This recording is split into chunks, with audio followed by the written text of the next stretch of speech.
program is brought to you in living color on NBC. Yay. You sure it's not you? Yeah, there you go. Folks, welcome to the Chronic Rift Live here on Facebook. Now, normally we would have a theme song playing here with the show. By the way, let me come back up here and I'll take away our screen here.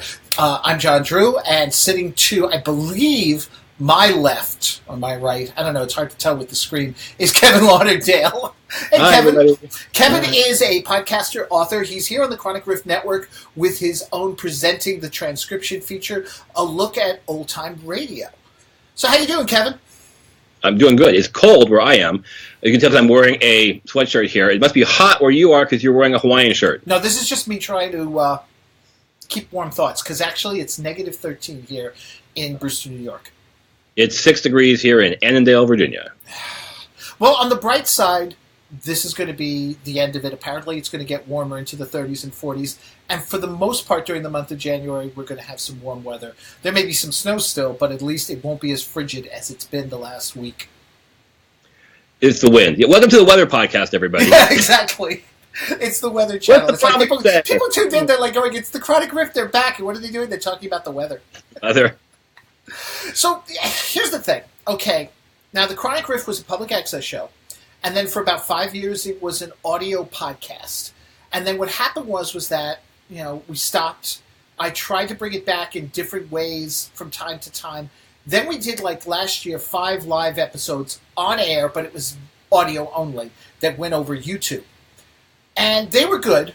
There was nothing wrong with them. We actually had a lot of fun with those 5 episodes. But what happened was that I realized if I'm going to keep the Chronic Rift going and have it stand out from what all the other pop culture podcasts are doing these days, like ESO and such, that I need to, or Geek Radio Daily, I need to have like a little bit of an edge. So, and the thing is, I've been playing around with this equipment. We're using the Wirecast streaming app in order to send this to Facebook, and it allows me to do things like do video inserts, screen inserts.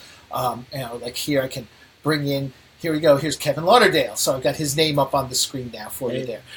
Things like that. So what I'd like to do is every Sunday, here at 9 a.m., whether it be Kevin, Michael Faulkner, Keith DeCandido, Chrissy Myers, Denise Lehman, whoever it is, whether it's 2 people, 1 person, we're going to try. I wanted to keep it as simple as possible today, and thank you, Kevin, by the way, for agreeing for possibly this insanity here, depending on how it all goes. To just bring the show back and start talking about the things that we love to talk about the most. Years ago when we did the public access show, we had a reporter from the Village Voice come and do a piece on us.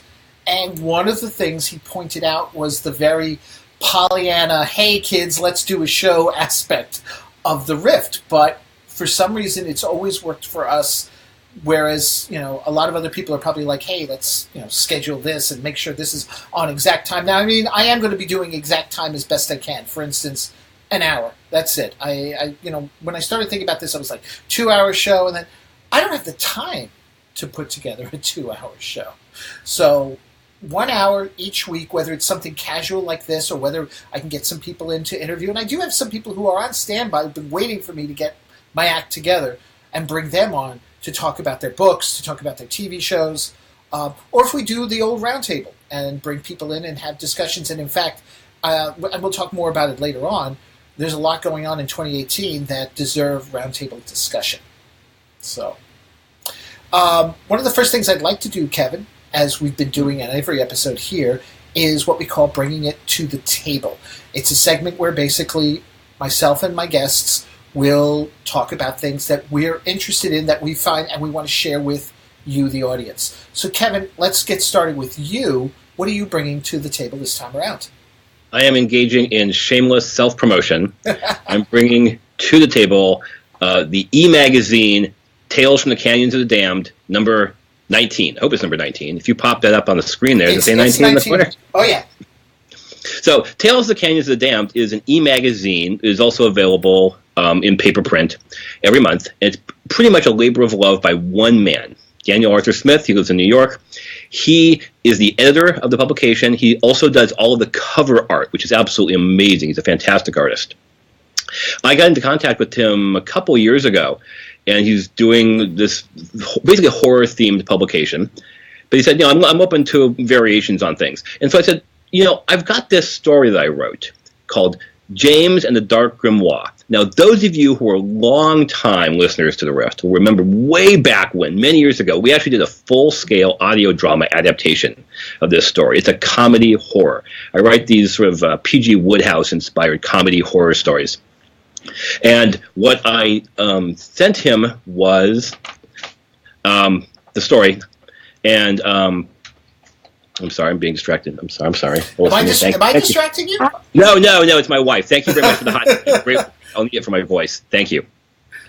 I said to him, he said, great, this is something different. It's not just a horror story. It's got a lot of humor elements, and I really like this. So he published it, he reprinted it, and a lot of people, reviewers on Amazon, said, oh, this is great. This makes a nice change of pace.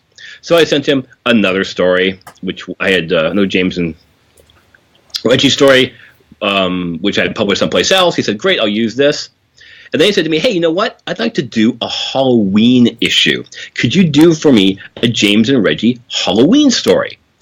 And I said, well, when do you need it? I need it like in a month for the October issue. This was back in 2016. I said, I can't do it in a month. I've got too much other stuff going on. So once I had said no, I was free. And a couple of days later, I'm walking the dog, and I'm like, well, if I were to write a story, what would it be about? My characters live in England. It's the 1920s and 30s. What do they know about Halloween? And I thought, well, I'm doing my stuff is inspired by P.G. Woodhouse, right? And they're always coming to New York. Jeeves and Wooster are always coming to New York. So okay, they could come to New York. That's America. That's Halloween. Why would they come to New York? To help out a pal who needs to raise money. That always happens. Okay, what would your friend need money? Oh, he's putting on a Broadway show. This is the sort of stuff that happens in P.G. Woodhouse all the time. So I said, great. They come to New York. They're helping out a pal. They need to raise money. He's putting on a Broadway show. How do they raise money? A pumpkin carving contest. And originally, I was going to have my characters bet on a pumpkin carving contest. But as I was writing the story, again, with no deadline, no nothing going on, I said, no, they need to take part in the pumpkin carving contest. And so over the course of 2 months, I wrote this story for Dan Smith, and I sent it to him, and I said, look, this is a great story. It's really funny. I know it's way too late, but if you're going to have a Halloween issue next year, meaning 2017, would you like this? And he sent me back and said, that's it. You got the first slot for 2017. So I've been publishing a lot of other things with Tales of the Canyons of the Damned. I wrote, he said he wanted to do a science fiction issue, so I wrote a story. It's basically a take on Star Trek, but if the Federation was a lot more kick butt and a lot more proactive about keeping peace. They don't care about the primary directive. And I'd also been thinking for a long time about Patrick O'Brien's Aubrey Maturin stories, the Master and Commander stories, they're more generally known as. And I did a whole bunch of research into the Age of Sail, and I wrote 90% of a monster story set on the great ships during the Age of Sail, England and France fighting. And then when Dan said, I'm thinking of doing a Sea Voyages issue, I hopped right back on it, finished it up, submitted that. So everybody should subscribe to Tales from the Canyons of the Damned. It's like 99 cents for the first month. Every time an issue comes out, you can buy a paper copy for $4 or $5. I think if you have Kindle Unlimited, you can read most of them for free. But Tales of the Canyons of the Damned, number 19, has my story, James and the Great Pumpkin, quotation mark, or parentheses, carving contest. James and the Great Pumpkin, carving contest. But if you read the story, which I think is the best thing I've written so far, you'll see that there is a certain homage to the works of Schultz. And in the end, I actually put for Sparky. This is, I think, the most accessible story. The stories I write tend to be set in England, tend to be set in the 30s, but by setting it in New York in the 30s, I was able to use New York landmarks, perhaps more American slang from that time period that people might be more familiar with. I think it's really good. So I'm bringing to the table self-promotion. Go check this issue out. It's on Amazon. It's on other sources. It's great. What I got to admit, as I'm looking at the cover, is that I also like the bloody Charlie Brown shirt. Mm-hmm. Yeah. There's a second story in there, unbeknownst to me, but known to Dan, that also has some Peanuts references in there. So it turned out, I thought I was being really, really clever. When I saw the cover, it's like, oh, look, he's homaging my... No, there's another story in there that's just like that, too. But his artwork is so fantastic. The man is an amazing artist. Well, I will put up links for how you can get issues of the magazine and such on the show notes when the show notes are ready. See, that's the thing about doing this live, too. At least when we used to record it ahead of time, I could also have the show notes ready when the show went out. Now it's like, okay, we're doing this here. I don't have all the show notes ready to go. So show notes will follow shortly after here on the Chronic Rift page or over at chronicrift.com if that's where you're getting this, or if you're listening to this via the podcast feed on the network itself. So, really quick, I won't take a lot of time here. I'm going to shamelessly promote as well, since we're into shameless promotion for the new year here. And I've been told I need to be better about promoting myself anyway. I just nearly dropped my microphone here. I need to be better about promoting myself. One of the podcasts I do is a video and non-video. It's going to be back and forth. Thing called the Home Game Show Version Podcast. Ever since I was a kid, I've loved game shows. My favorite of all time is Concentration.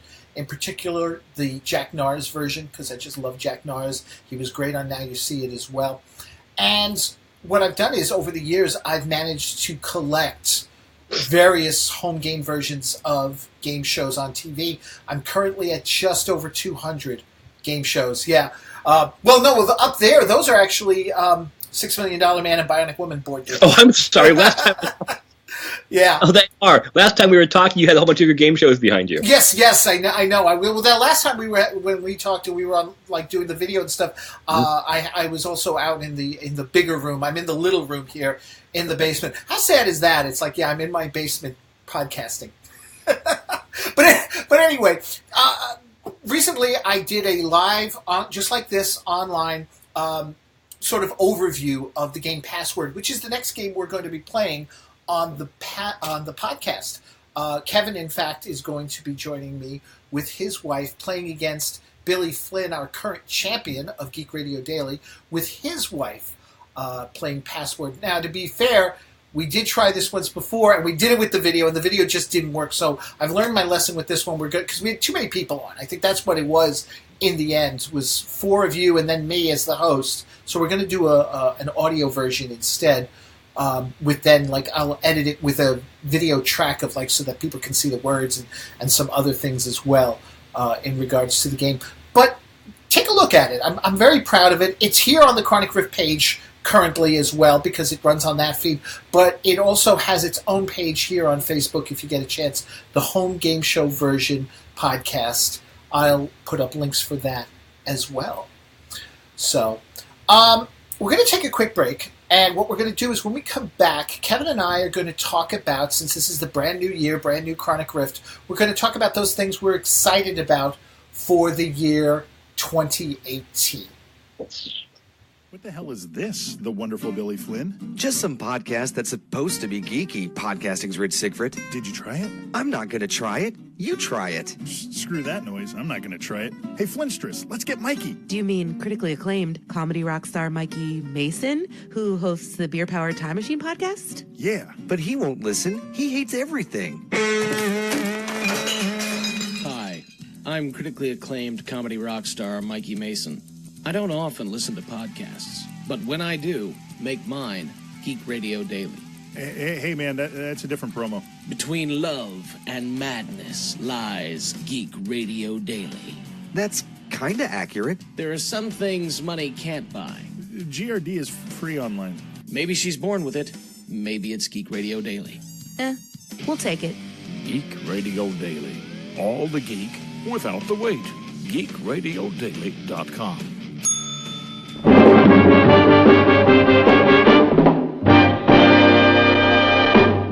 Emergency. Batman speaking. Warning all of you to brace yourselves for big news. The biggest. Tell them, Robin. Holy superlatives, Batman. It's really exciting. Greetings, citizens. Join me, your old bat chum, John S. Drew, on my journey to discover what it is I love about the classic 1966 Batman television series on the Batcave podcast.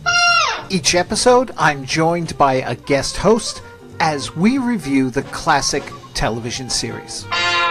There's a new episode every 2 weeks. Same bat time, same bat channel on iTunes, Stitcher Radio, or at thebatcavepodcast.com. Holy memoranda, folks. Make a note not to miss it. Good thinking, Robin. The following presentation is brought to you through the power of science. Ooh, shiny. I'm science fiction writer Scott Pearson. I'm his daughter, Ella. And we are two generations of geek. Anything can happen in the next half hour. If you like geeky things, And we know you do. check out our podcast, Generations Geek, a family-friendly celebration of the Nerdiverse, brought to you by the Chronic Rift Network, which broadcasts from a treehouse in Lothlorien. We talk amongst ourselves about geeky things, like our favorite movies, from black and white classics of stop-motion animation to the latest in 3D CGI. Plus, we have amazing guests, from New York Times best-selling authors to astronauts. No, really, astronauts. Drop by generationsgeek.com for links to all our episodes. And remember, no geeks are harmed in the making of our podcast.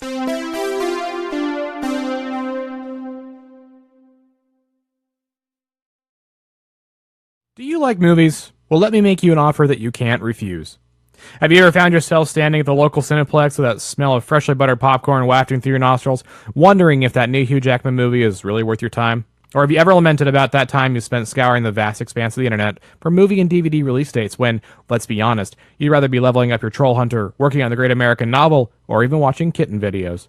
Oh yes, I said kitten videos. I will do the work for you. All I ask is 15 to 30 minutes of your time every Tuesday.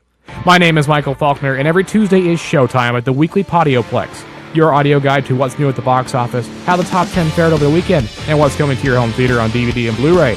You can find the weekly Podioplex on the Chronic Rift Network at www.chronicrift.com, along with a plethora of other podcasts that explore the culture in pop culture. The weekly Podioplex, brought to you by the Chronic Rift. Thanks for listening.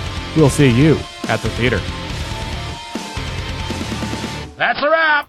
And we're back here on the Chronic Rift. Now, before we go on, I just really want to say a couple of quick things here. Hello to Paul and Mike and Helene and Dean.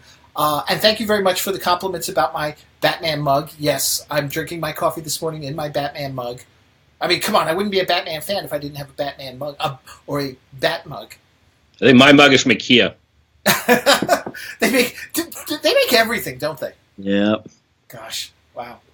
Well, for the next part of the show here, we want to talk about what's exciting us here for the year 2018. After 2017 not being such a great year, it's nice to know that 2018 has a lot to look forward to. Kevin, what do you want to start out with here? What have you got? I want to start out with a book that I first heard about on this network, on the Generations Geek podcast.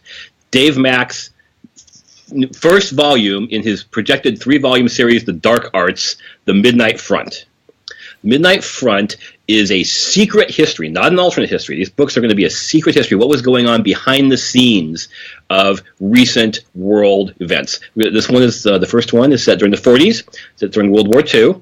The 50s will be, there'll be one in the 50s, one in the 60s. The World War II one is introduces us to a situation wherein there are magic users. There are evil magic users and good magic users. And behind the scenes of World War II, magic was going on. Kirkus Review said this book is equally brimstone and gunpowder. If you listen to Dave's interview on Generations Geek, he talked about all the research he did into World War II. This is going to be an epic World War II novel with magic. And the basic situation is the magicians are flawed people. In order to really be a magic wielder, you have to yoke a demon to you in the physical sense. And every time you use their powers through yourself, it drains you, it causes you pain, and as a result, the characters become alcoholics, drug users, things like that. This is going to be fantastic. I've read a little bit of it, and I can't wait to see more. The 50s one is going to be sort of a spy thriller one. The 60s one is going to be sort of a political conspiracy one. So those of you who love secret history, I don't want to say alternate history because it's not an alternate history. It's rooted in reality. The amount of research that goes into this is fantastic. Dave is a wonderful writer. You all know him from his tons and tons of Star Trek novels. But this is the thing I think that's going to break him out. He's been wanting for a long time, as he said, to do his own stuff. This is going to be fantastic, and the cover art is gorgeous. It is. It's coming out in, I think, just 2 weeks. You can pre-order it on Amazon. If you get the trade paperback, it has a raised foil lettering that is just mind-bending. So, The Dark Arts Volume 1, The Midnight Front by David Mack. Go pre-order it. I think you're going to love it. I think it's going to be big. All right. And David, the invitation's open there if you want to come on and talk more about the book and about the series itself. I should say, if you don't believe me, go back and listen to Generations Geek. Hold on. You'll get the episode.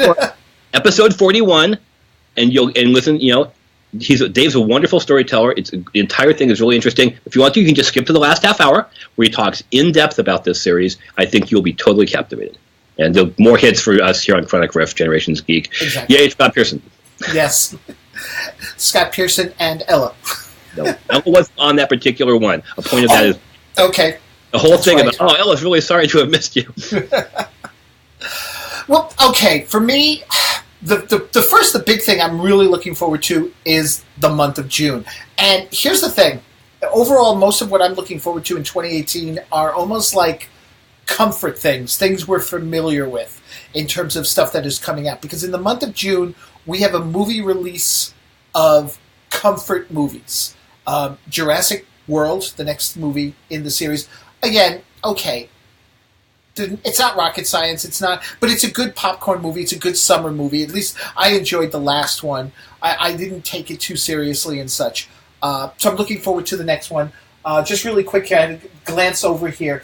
Deadpool 2 comes out June 1st. I was surprised how much I enjoyed the first Deadpool, because I'm not a fan of the character, I didn't really care, but everybody kept talking about it and saying, you got to go see it.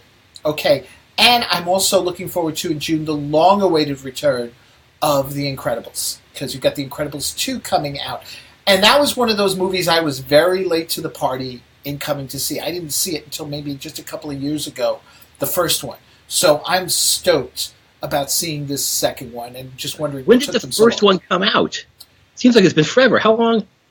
Has it been 10 years? Maybe. How long is it? Maybe. Hold on. You go ahead and tell everybody what your next thing is while I go talk about this. I just wanted to say, I saw The Incredibles when it first came out and I really enjoyed it. But it seems to me I've seen it every couple of years at some kid's birthday party or something like that. Everybody has a copy of the DVD of The Incredibles. And it's like, let's put on a movie. Let's put on The Incredibles. Everybody loves it. 2004. 2004. So oh my God, like 15 years, 14 years. Nearly 15. Yeah, 14 years. Well, I'm excited about a whole bunch of movies. I'm excited about the fact that there's like a Marvel movie every 2 months practically. Yeah. We're gonna get Black Panther. We're gonna get Ant-Man and Wasp. We're gonna get Infinity Gauntlet. I think there's like a fourth one in there somewhere too. And Deadpool. And Deadpool. You're right. Can I count that? Yeah. Do you have the trailer for the other movie that we talked about? Yes, I do. Do I talk about that first? Yeah, talk about that first, because actually, and that works out well, because that movie also comes along in June with all the other movies I'm excited about. So when I went to go see Star Wars, there were all these trailers for things I've heard of. There's also a trailer for something I didn't even know was in production. I didn't even know existed, which is Ocean's 8, the all-female sort of soft reboot of the Ocean's 11 franchise. And I was watching it and I was going, this is cool, this is cool, this is cool. But this was really interesting. As soon as it ended, my daughter, who's 17, was right next to me, turned to me and said, I want to see that movie. And I was like, I want to see that movie too. And I thought about for a long time, well, yeah, of course she wants to see it. It's a female reboot. We're doing lots of things like that, like Ghostbusters, etc. But only later did it occur to me, she's probably never seen a criminal heist movie where the women are in charge. If there is a crime drama heist movie, and you're a female character, you're the girlfriend, the wife, or the mother. Even if you're part of the gang, which is incredibly rare, like in Baby Driver, that actress was still John Hamm's character's girlfriend. Right. So this is going to be really interesting. This it was an amazing cast. It's like head off by Sandra Bullock. It's got Anne Hathaway.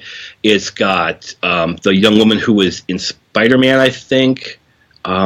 It's got an all-star female cast. And this is such a great thing from the 70s that is back, which is the all-star casts. Yes. Yeah. All those adventure movies, all those disaster movies. And I know Ocean's 11 in 2001, when it came back with George Clooney and everybody, and Matt Damon, was an attempt to bring that back. And I really enjoyed the first one. I saw the second and the third ones, Ocean's 12, Ocean's 13, where you start packing people in. We're getting a lot more people. But I'm excited to see this because I love a good heist movie. It's great to see this all-female cast of great actresses. And apparently at least one other young person, your target audience, is very excited to see it too. All right. Let's take a look at the preview here. And I've got a few thoughts on this because it's something you mentioned that triggered something in me here. Let's take a look, though, first. All right. Good afternoon, Miss Ocean. As you know, parole is a privilege. It's a mistake, but it happened. And if I were to be released, I would I would just want the simple life. I just want to hold down a job, make some friends, pay my bills. Even if this was possible, you'd need 20 people. 7 people. Why do you need to do this? Because it's what I'm good at. How long would it take you to make 7 pieces of jewelry? 5 or 6 hours. How long if I told you you didn't have to live with your mother anymore? इसलिए तुम्हारे पास कोई पति नहीं है. Less. What's your name? Name Ball. What's your real name? 8 Ball. I'm gonna be really poor. What if we could make all this go away?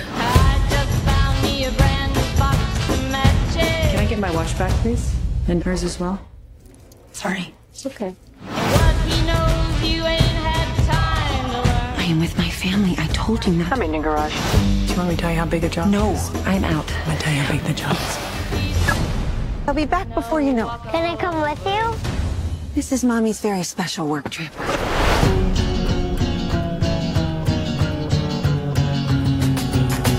In 3.5 weeks, the Met will be hosting its annual ball. And we are going to rob it. Not the ball itself. On the neck of Daphne Kluger. Valued at over $100 million. 150 million, actually. Revenge. It's a twofer. Do not run a job in a job.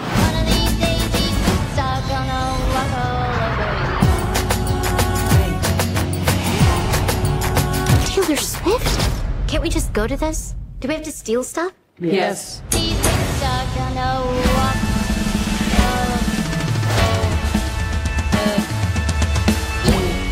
Is it genetic? Are the whole family like this? Literally.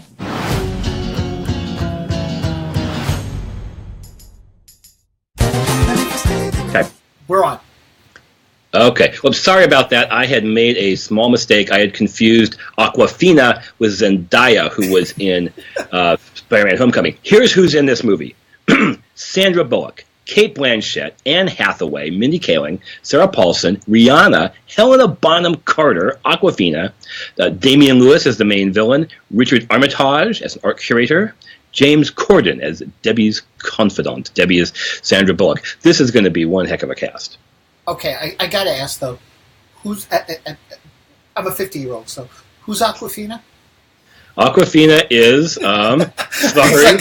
Because you're like apologizing, like, and I'm like thinking... I knew her name. She's a rather prominent rapper, okay. And I'd seen her in... What did I seen her in? Oh, she was in Girl Code. And, I heard about... She's going to be in Crazy Rich Asians. Oh. Which is based on this really funny novel published by Kevin Kwan a few years back, which is, and that's why I'd heard of her before. But she's also, our younger hip-hop audience, they know we track really big with them. Yeah, we do here on the Rift. You don't realize that's a big reason why I brought the show back. Coolio is going to be on next week, guys. Yes, so stay tuned for that. Actually, you know who I would love to have Snoop Dogg come on the show. If nothing else, to talk about the Joker's Wild Game. Of course. I love that version. It's so good. If you haven't seen that, and I know I'm pushing jumping tracks here and stuff a moment, watch the Joker's Wild on TBS. It's a great show. It's funny. Game shows like medical shows, I think, will last forever into the next millennium. As long as we have entertainment, people are going to want to pitch themselves against the contestants and against the system. They're going to, I can do that. I can answer those questions. Oh, no, don't take another card. Don't take another card. Oh. Yeah. I know. I just love it. Now, for myself, I want to bring in like some other things I'm excited about here, and I want to just quickly reference my list here that I put up. Again, more comfort stuff, things that I'm already familiar with. Not most of what I've got here isn't really the new things. Like, for instance, I'm thrilled that Netflix is going to be putting out a Sense8 finale. This Sense8 was a series that ran for 2 seasons. I don't know if you can really call them seasons anymore. I would almost call them 2 chapters. Series is the word that the British people use. See, series actually works better. 2 series works where better. It's like 10 episodes, 8 episodes.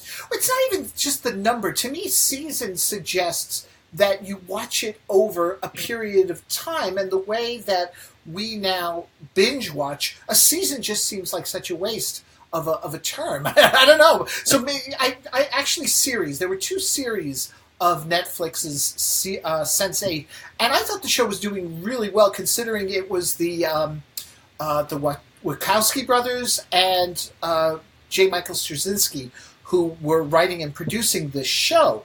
But it was suddenly canceled very abruptly. But at least Netflix had enough sense to allow them to do. They're doing it's like a 2-hour movie or something to wrap things up. Now I'll admit I'm only in the middle of the first season. But I've really enjoyed what I've seen so far, and I was really disappointed when I heard that the show was being canceled. No date yet as far as when that's going to premiere, but it is going to be here in 2018. So, had you ever seen it? I had not seen it. Yeah, it's a little graphic with the sex and the language, but Netflix. Because basically it's taking the whole idea of these 8 people who are connected with each other mentally, and they feel everything that each one is feeling. And they're in different parts of the world, so you're getting all their different stories as they come together. So, of course, you got to add that little part in where it's like if they're having sex, the others are feeling it. Mm-hmm. But it's just very well written, very well produced. I'm not the hugest Michael Straczynski fan, but I really got to give him credit. This was a great series, at least what I've seen so far. Okay. Something else for you? What else is coming up? Well, actually, let me just step back. Speaking of, is it on Netflix or is it on Amazon? I've been watching The Magnificent Mrs. Maisel. Amazon. Amazon, which you can stream if you have Prime. I binge watched that. It was a show that was made for me. 1950s, the beginning of the stand-up comedy world. Wonderful performances by a young housewife who finds herself becoming a stand-up comic, and then is trying to work out the kinks, earn her chops, do the work. Not only is it filled with incredibly funny lines, it is also filled with gorgeous shots of New York apartments. You love a good pre-war classic 6. This is the show for you. It is almost every line is funny. It is a dramedy, but the lines that are spoken, I'm putting this very poorly, are funny. It's funny just to watch. It's not just a drama with her doing stand-up comedy. The entire thing is please be right. Joe Rogan. Is in the cast. Right. I think. I should have done more research. Hold on. This is what makes it dangerous. Live podcast. Well, now let me ask you this while you're looking that up. Is that Julie Kavner that's also in the show? I believe it is. Because I have seen Kevin Pollak. I'm sorry, Kevin Pollak is the voice I'm hearing. Is one of he plays. I think it's her father-in-law, and does a wonderful job. I did not know what he looked like. The first time I heard his voice, I know that voice from the podcast I've been listening to. Okay. And like I said, this is what makes it dangerous and live, my friends. The fact that I started talking about things I don't know what I'm talking about. Because I've seen the promo for this show ad nauseum on Hulu. They've been running it like crazy. It's Rachel Brosnahan. Rachel Brosnahan is the actress. Right. Who is fantastic. What was your question? Who? Julie Kavner. Julie Kavner. Who's the voice of Marge Simpson. No. That's not her. No, you're thinking of her friend who runs the Gaslight, which is the nightclub where she starts out. Right. And that character is Alex Borstein, is Susie Meyerson. Okay. Okay. That's who you're thinking of. Okay. Alex Also, Borstein, who's the voice of, what's her name? Meg on Family Guy. There we go. She also has a delightfully whiny New York. Oh, the show is so filled with New York accents, New York street scenes, New York apartments, and it's just out and out funny. So. Wow. All right, let me I'll throw out a couple of quick things here, and then I want to move on to something else too to talk about 2018 here. I'm looking forward to Jodie Whittaker as the new Doctor Who. I am not at all threatened by the idea of a woman. Oh, and that was actually, speaking of a woman, I meant to bring this up when it came to Ocean's 8. Okay. Something I wanted to bring up, because you said a soft reboot of the Ocean's 11 franchise and such. And I have to wonder, because you said, and I was in the same boat, I didn't realize this movie existed. And I'm wondering if, and I know this is going to sound bad, but considering everything that's been going on, if they kind of kept it kind of on the down low, not making a huge deal about it in terms of, interviews and promotion prior to the movie, because they didn't want the same stigma as Ghostbusters. Yeah, everybody's saying, oh, well, here's this. Oh, women are taking over. Women are replacing everything. Women are doing it. And there's been some sort of stupid backlash against that. And there's the people who intentionally go on, Rotten Tomatoes and score things poorly and things like that. Yeah, maybe they're trying to just keep it cool, keep it smooth, just let it slide in and let the audiences be charmed. And let the audiences be taken by surprise. See, that may have been the big mistake with because honestly, the Ghostbusters movie was fine. It was I enjoyed it a lot. And frankly, I think that was the mistake. They should have maybe done it a little softer. But, they were proud of the fact, hey, we've got Ghostbusters who are women. And rightfully so. They should have been proud. It's a shame. It's a shame because, honestly, there is no reason why that movie didn't do better. There is no reason why we shouldn't have a Ghostbusters 2 with the women back. I would have loved to have seen it. Fantastic, yeah. And then we come to Doctor Who here with Jodie Whittaker, and there are plenty of people who are thrilled by the idea of she taking over, and then there are those diehard fans who are screaming politically correct, and it's like, after 50 years, this isn't politically correct. It's about damn time. That's all. That's all it is. Get off your maybe if you had said that to me 30 years ago, okay, maybe. This isn't political correctness. It's about damn time. The only quibble I have actually about Jodie Whittaker, she's using her natural accent. So I actually had to several times when she spouted out the one line she had at the very end. Spoilers, folks, if you haven't watched it yet, because when she realizes she's a woman, the Doctor now is a woman, she says, "Brilliant." I couldn't understand what she said. And I'm like, she's got to maybe tone down the accent just a little. Otherwise it's going to be hard. We're going to need subtitles for it. And I'm usually good with accents. I have no problem with people with their accents. I can sit there. There are times I'm even watching shows and they put up subtext, and I'm like, why are you doing that? I can understand him just fine, but whatever. This one, I was like, woof. But she looks great, and if the costume is anything to go by, it's fun. The costume is a little too mork for my taste. The pictures of the suspenders. I'm sure they will change that soon enough. I'm sure they will.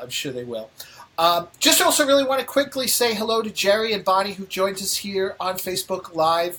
Hi, guys. How you doing? Thanks for joining us here. Couple of quick other things. I'm happy that there's going to be more Stranger Things coming. Don't know when exactly, but love that show. Again, it's all comfort stuff. It's all things that, like, there's nothing new that's going on in the world of pop culture that I'm aware of that's exciting me yet. I'm not excited. I mean, I'm happy for them, but I'm not excited about the royal wedding. I'm not excited about the Winter Olympics, although that is comfort, I guess, for a lot of people. I'm not excited about any of that kind of stuff. I'm excited about the midterm elections to see where we're going with that. But the other thing I also want to talk about, and I want to give a shout-out of thanks to Henry Hanks, who posted these over on the Dragon Con American Sci-Fi Classics track board on Facebook here. 2018 has a number of anniversaries coming up for movies and TV. So I'm just going to come over here a second and call up. Let's start with the movies. In fact, let me just bring this over here. just show it. Just hold it up. Let's just hold it up here. Here's my other laptop. Well, let's start off with, first of all, This is the 50th anniversary of Planet of the Apes. Wow. Yeah. In fact, And there's already been like 4 movies. Right. Rebooting that. Yeah. Right. Yeah. So is it time for another reboot?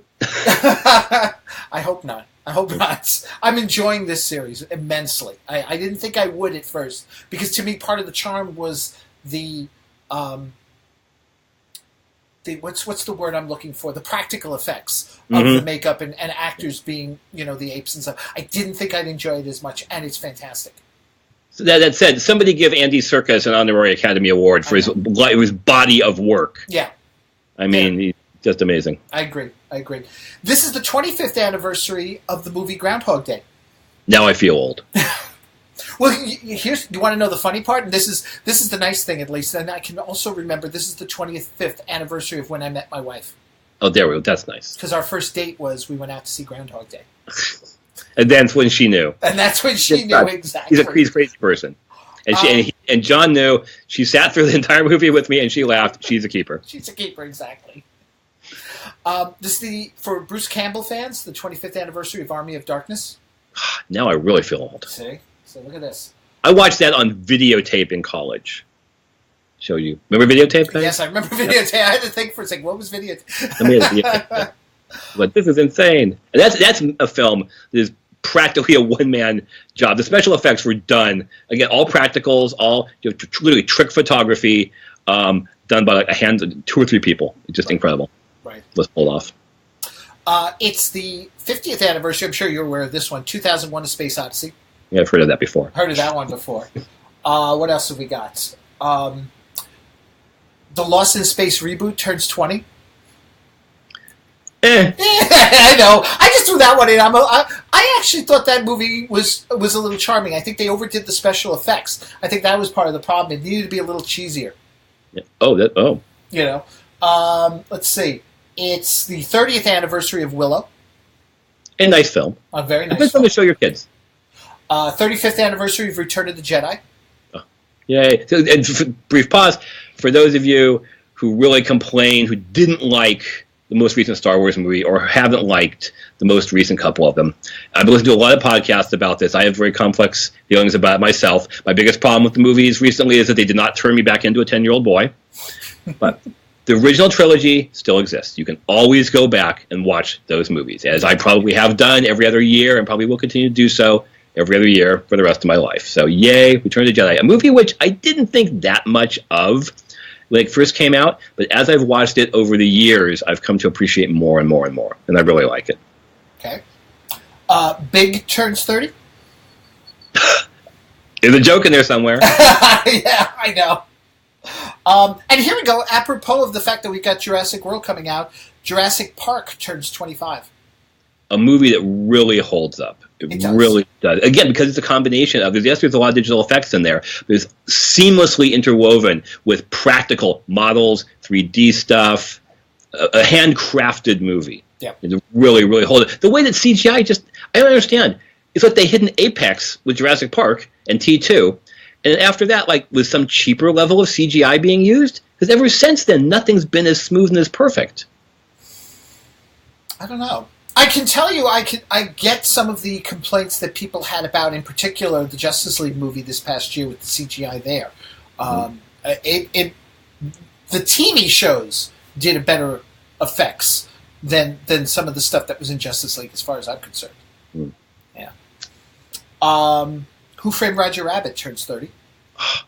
A great movie. Again, because that is hand animated in the traditional style, not done with computers. That is why that is going to last forever as well. Yeah, no, and again, the interactions between the animation and the live action is just beautiful. It's just beautiful. I love that movie.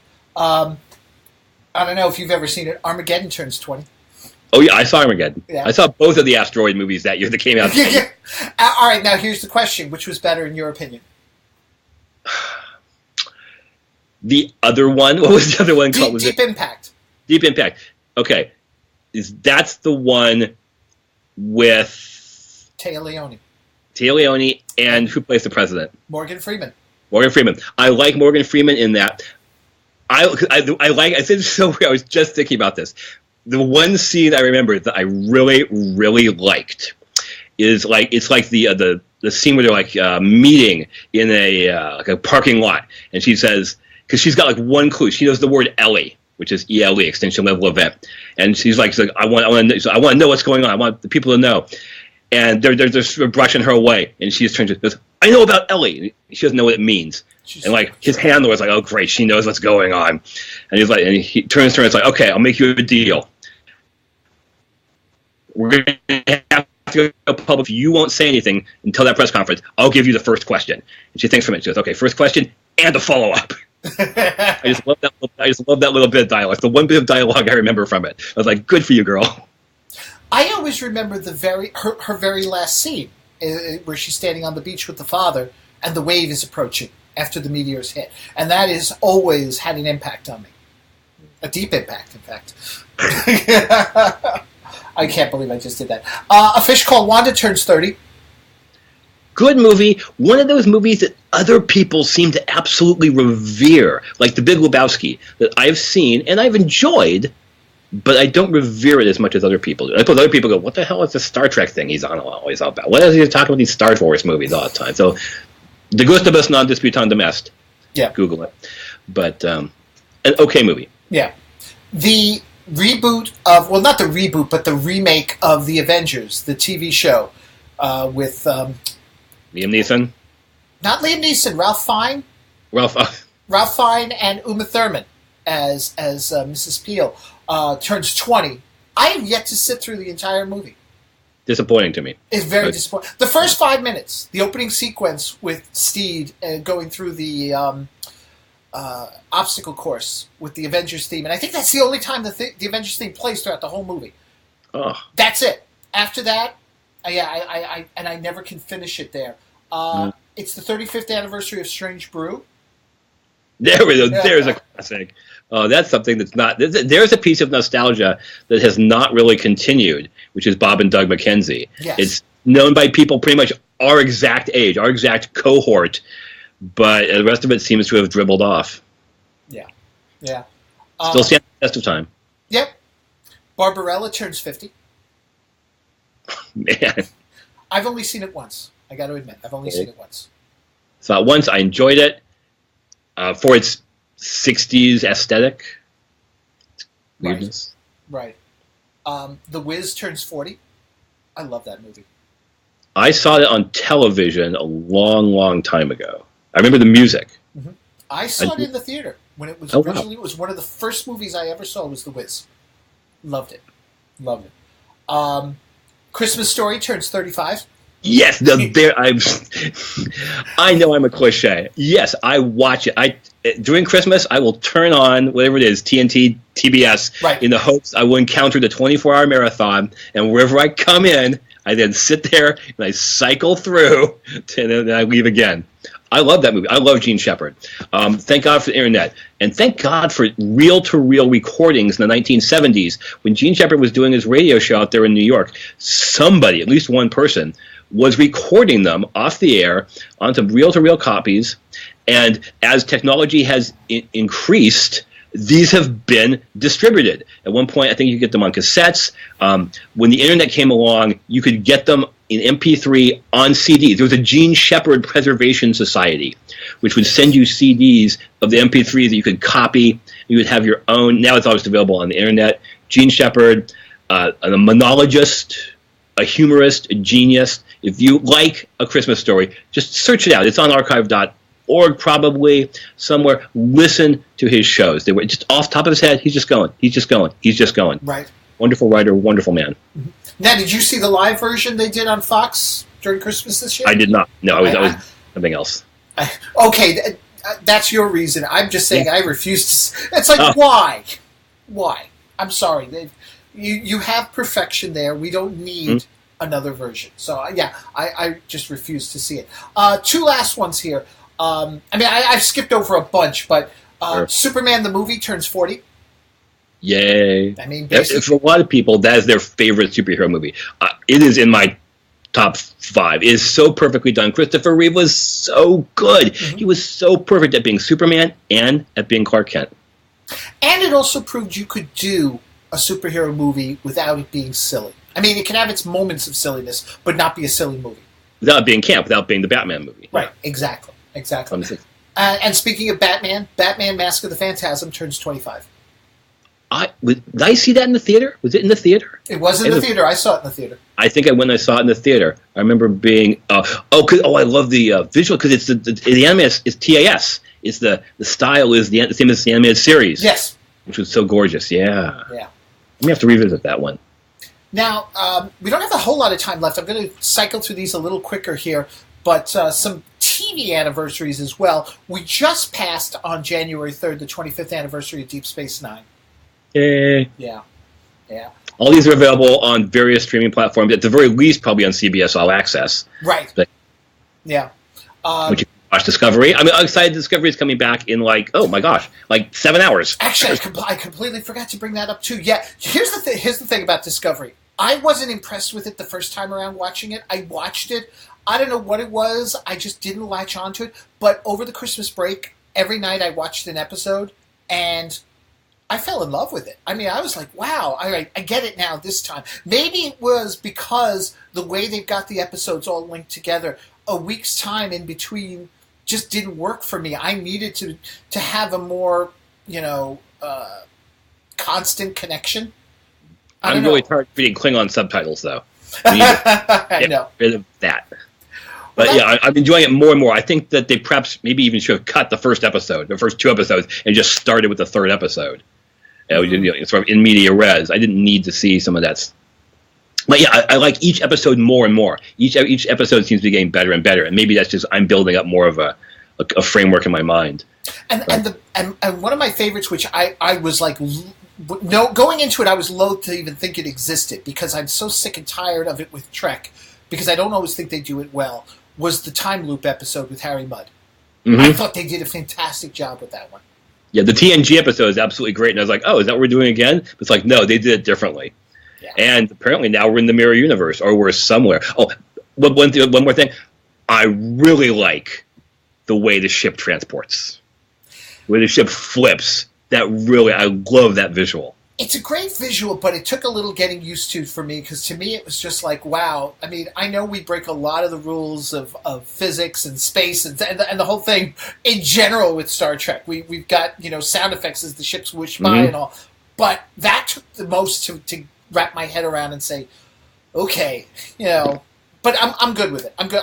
You're right. I'm looking forward to it. We've got, like you said, 7 hours or so until the premiere tonight of the second half of the first season.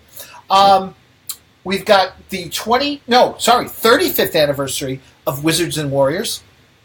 Mm-hmm. I remember that. Yeah. You remember that? Okay. We've got the 35th anniversary of the original V miniseries. V? V. Yeah, V for Victory. Wow. I wish I could find the trailer for that, the television trailer, because I remember for the first time I saw that, I thought it was Childhood's End by Arthur C. Clarke, because all of the notes we were seeing seemed to be things from that book. And then when it wasn't, I was like, oh, this is something entirely different. But I've been trying to find that trailer on YouTube. It doesn't exist. All right, let me see if I can help you with that. If I know some people who are really into the show. They might actually have a copy of it. Okay. All right, some last minute things here. Challenge of the Super Friends turns 40. Yay! With my cereal bowl. Yeah. Dungeons and Dragons, the cartoon, turns 35. I like that a lot. I thought it was a neat show. Tiamat the Dragon. Yeah. Sequest. Your favorite show? One of my favorite shows, and I'm telling you right now, because I'm going to put up the image here, I Want My Boat. It's also, because the show was set in 2018, Where's My Boat? Sequest turns 25. So it's appropriate that we've got an anniversary on the year the show was, set in, I think. Mm-hmm. But I Want My Boat, because we didn't get our flying cars in 2000. I want my boat. No jetpacks, no flying cars. Nope. For Joe Crow over at the Classics Track board, it's the 35th anniversary of Manimal. Did you ever watch Manimal? I watched, I think, one episode. It was back in the days when you would watch anything that was science fiction-y, no matter how crappy it was. The Man from Atlantis, Right. Anything. I watched at least the first episode. Mm-hmm. It's the 30th anniversary of Mystery Science Theater 3000. Yay! Yep. For Ken Reed, I mean, I never watched the show, but I'll give him this shout out here. Ken Reed over at the TV Guidance Counselor podcast. It's the 25th anniversary of the Adventures of Pete and Pete. I watched that show. I really enjoyed it. I've been thinking about going back and revisiting it, but I'm not sure if my brain would be in the same place. It's the perfect show for when you're, I don't know, 10 to 18 or so. Right. Or so. Or maybe I'd catch even more of the references. It wasn't really a reference-heavy show. I'm really enjoying that show. Right. Okay, and now here you go. Hang on to your seats. It's the 40th anniversary of the show that does not exist, if George Lucas has his way, the Star Wars Holiday Special. For a show that doesn't exist, it shows up on people's Facebook feeds every single year, probably more frequently than A Christmas Story. Right. Like, hey, anybody ever seen this? Here's a clip to it. Here's a link to it on YouTube. Watch it. I love how every year, like, somebody manages to get it up there. It stays up for maybe a couple of days. Then Lucas manages to catch wind of it, and it's gone and such. And I love the ones where they put it up with the commercials as well. Oh, those are, yeah. Now, I've put a picture up on, from it. It's like, I guess, towards the very end when they were all gathered. It's been a while since I've watched it myself. And it's so funny because there's Carrie Fisher, and she seems to be the only one out of all of them gathered making any effort to make this scene enjoyable. There's Harrison Ford and Mark Hamill, and they look just like, oh my God, what did we do?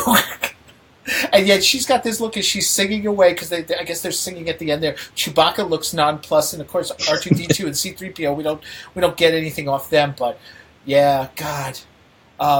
But see, now here's the thing. This is the beauty of it all. With all these anniversaries and stuff, one of the things we could also be doing over the course of this year is having roundtable discussions on various things, including, dare we do it, the Star Wars Holiday Special.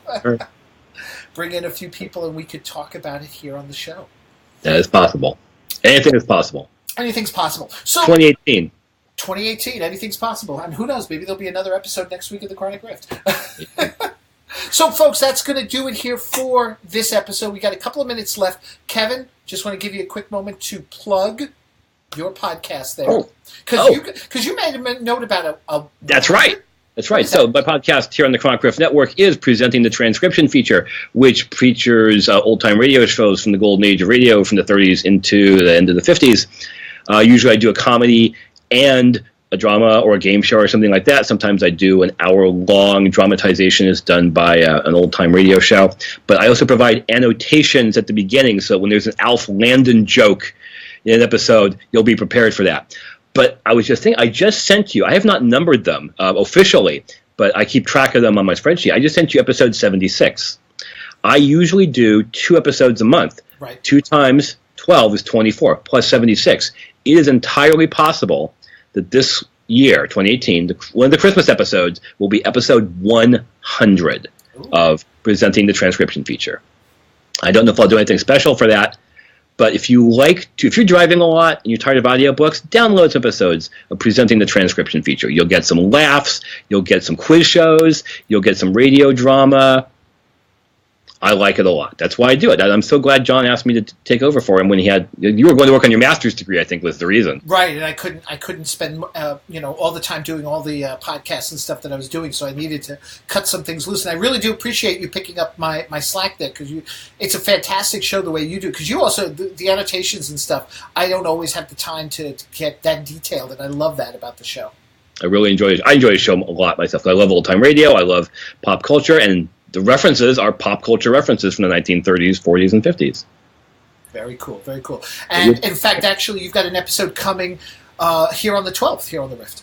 Yay! Yeah, so keep an eye out on the feed for that. Keep an eye out for a new episode. Michael Faulkner will be back with the weekly Podioplex this week, and we'll have a few other things coming up in the network feed.